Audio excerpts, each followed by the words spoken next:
Bonjour à tous, c'est Tania. Alors aujourd'hui je vous retrouve pour une toute nouvelle vidéo. Aujourd'hui je vous fais mon wrap-up du mois de septembre. Donc, durant le mois de septembre, il s'est passé toutes sortes de choses durant le mois de septembre, ce qui fait que j'ai vraiment pas lu beaucoup. Je pense que je peux dire que j'étais dans une panne de lecture parce que j'ai lu seulement 2 romans et une BD durant le mois de septembre.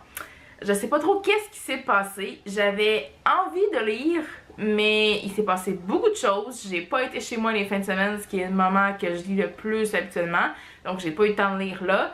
Je suis tombée malade à la fin du mois de septembre, je suis encore en ce moment, on est le 1er octobre. Donc ça a joué aussi sur mon humeur, sur mon énergie pour lire, tu sais, le soir j'avais juste envie de me coucher puis dormir, j'avais pas envie de lire en fait, donc c'est ça qui a joué un petit peu aussi, donc je me retrouve avec un bilan du mois assez exécrable, j'en ai honte même, mais je pense qu'il y a des mois comme ça arrive, on peut pas faire autrement, donc je vous présente quand même les 3 livres que j'ai lus ce mois-ci. Le tout premier livre que j'ai lu durant le mois de septembre, je l'ai lu durant les 15 premiers jours du mois de septembre en fait, c'est quand même un bon gros pavé, vous comprendrez pourquoi. Donc j'ai lu le livre Illuminae, dossier Alexander, tome 1, qui est de Amy Kaufman et Jay Kristoff, donc j'ai mis une belle note de 4.5 sur 5 à ce livre-là. Illuminae, en fait, c'est un livre qui se passe dans un futur quand même assez éloigné sur 2 vaisseaux spatiaux, en fait. 2 vaisseaux spatiaux, ça se dit pas. 2 vaisseaux spatiaux, on va dire ça comme ça. Voilà, après une grosse attaque qui a été faite sur la planète où nos personnages vivaient, en fait. Et ce livre-là, ce qui est très spécial, en fait, c'est que c'est pas une narration ordinaire. Vous l'avez sûrement déjà vu passer parce que ça fait un petit moment qu'il est sorti. Même le tome 2 est sorti depuis. C'est qu'en fait, c'est un type de roman où il y a beaucoup de dossiers, de choses comme ça. C'est pas une narration, là, c'est un dossier, voilà. On a des résumés des caméras de surveillance, on a des conversations par message, c'est écrit, juste comme ça, là, voilà. Il y a toutes sortes de choses, il y a des images, il y a des fichiers, il y a toutes sortes d'images différentes là-dedans.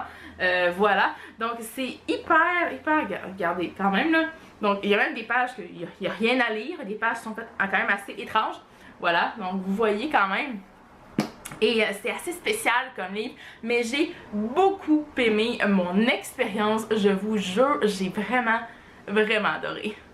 Bon, je viens de me rendre compte que la luminosité a genre vraiment changé. C'est pas grave, on fait avec le soleil et ce qu'il y a aujourd'hui. Donc, je poursuis. Comme je vous disais, j'ai adoré cette lecture-là.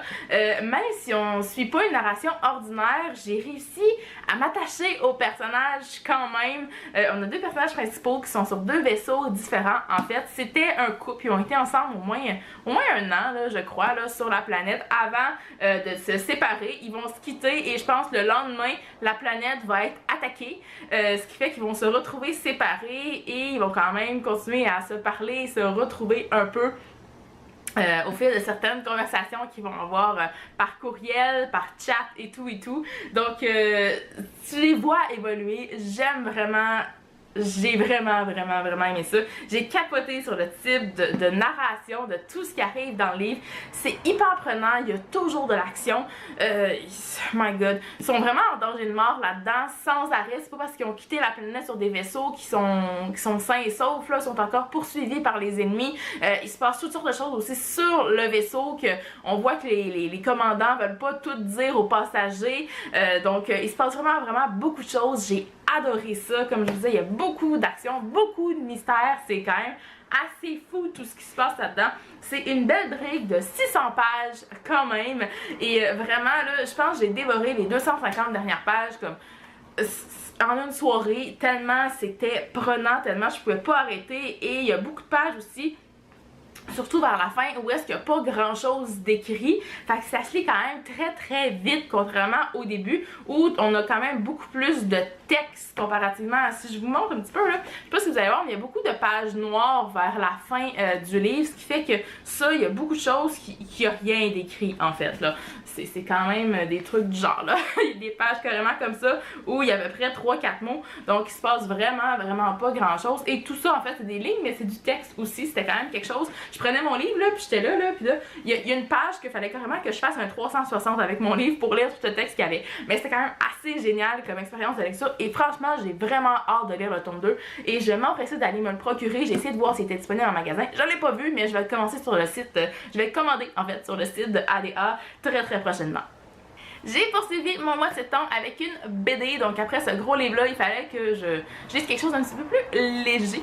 Donc j'ai lu la BD, le journal d'Aurélie Laflamme, qui est le tome 4, qui est plein de secrets, voilà, qui est basé sur les livres de India Desjardins. Et j'ai mis une belle note de 5 sur 5 à ce livre-là, qui m'avait été envoyé d'ailleurs par Michel Lafon, Canada. Alors, qu'est-ce que je pourrais vous dire que je vous ai pas déjà dit dans ma vidéo review sur les 3 premiers tomes de la série de BD? J'ai tout autant apprécié, j'ai lu cette BD-là en une seule fois, là, j'ai pas arrêté durant ma lecture parce que ça se lit quand même assez facilement. Et oui, j'ai appris par après qu'il allait avoir au moins un tome 5. J'essaierai plus de vous dire combien de tomes je crois qu'il va y avoir parce que je vais encore me fourvoyer, encore une fois.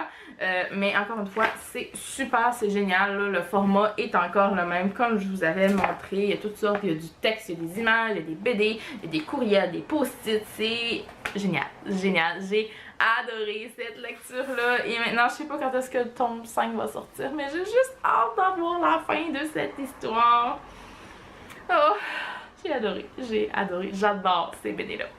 Et pour terminer le mois, c'est le cas de dire parce que j'ai terminé ce livre-là hier, donc le 30 septembre, à peu près 10h du soir. On s'entend qu'il était temps que je le finisse. J'ai terminé le livre, celle dont j'ai toujours rêvé, de Meredith Russo, qui m'avait été envoyée par Interforum Éditions Canada, et j'ai donné une note de 3.5 sur 5 à ce livre-là. Donc ça faisait un moment que je voulais lire ce livre-là parce que ça parle de transsexualité, ça parle d'une jeune fille qui va arriver dans un nouveau lycée, mais qui était en fait née garçon. C'est un secret qu'elle veut garder évidemment parce que maintenant sa transition est terminée pour elle, là. Donc elle a 18 ans et sa transition est terminée. Et c'est... Comment vous dire? Il se passe beaucoup de choses là-dedans. Mais j'ai trouvé, j'ai lu les notes de l'auteur aussi, là, la note de l'auteur à la fin un petit peu, qu'elle nous parle de son roman, que oui, elle avait romancé les choses, et je trouve que ça a été trop romancé, trop vulgarisé, trop, comment vous dire, c'est trop cliché en fait. C'est ce qui m'a dérangée parce que je croyais vraiment aimer ce livre-là parce que ça parle d'un sujet qui est quand même encore assez tabou, même si ça devrait pas l'être. Et j'ai trouvé que on n'allait pas en profondeur, on n'allait pas dans... Même si le personnage principal a vécu beaucoup de choses difficiles avant sa transition, elle est passée par le stade de la tentative de suicide. Après ça, elle a fait sa transition, ça a été très difficile, on l'a quand même découverte dans sa ville, et c'est pour ça qu'elle elle emménage chez son père pour essayer de changer de vie, de repartir à zéro en fait. Et quand elle arrive là-bas, ben c'est comme... C'est la petite nouvelle, mais c'est la nouvelle qui va être super acceptée tout de suite, va se faire un petit ami genre parfait avec les amies parfaites aussi, que là elle va être la reine du bal puis tout. Puis je trouve que c'était trop genre, j'aurais aimé ça aller plus dans ses difficultés. Oui, on a des flashbacks dans ce livre-là de justement toutes les étapes par lesquelles elle est passée durant sa transition, mais c'était quand même trop young adulte, c'était pas assez profond, j'aurais voulu beaucoup plus, je m'attendais à beaucoup plus de ce livre-là, surtout avec ce que j'avais entendu dire, et je comprends maintenant pourquoi les critiques, en tout cas la note que j'ai vue sur Goodreads du livre en général est pas si haute que ça. Je la comprends parce que j'ai quand même juste mis un 3.5 sur 5 là.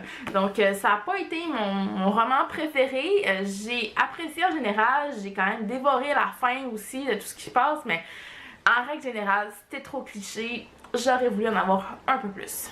Et bien voilà, c'est ce qui conclut cette vidéo wrap-up pour le mois de septembre. J'espère que vous avez apprécié. Dites-moi en commentaire s'il y a certains de ces livres-là que vous avez lus, que vous avez envie de lire. Je veux tout savoir. Et moi, en attendant la prochaine vidéo, je vous dis à la prochaine et bonne lecture!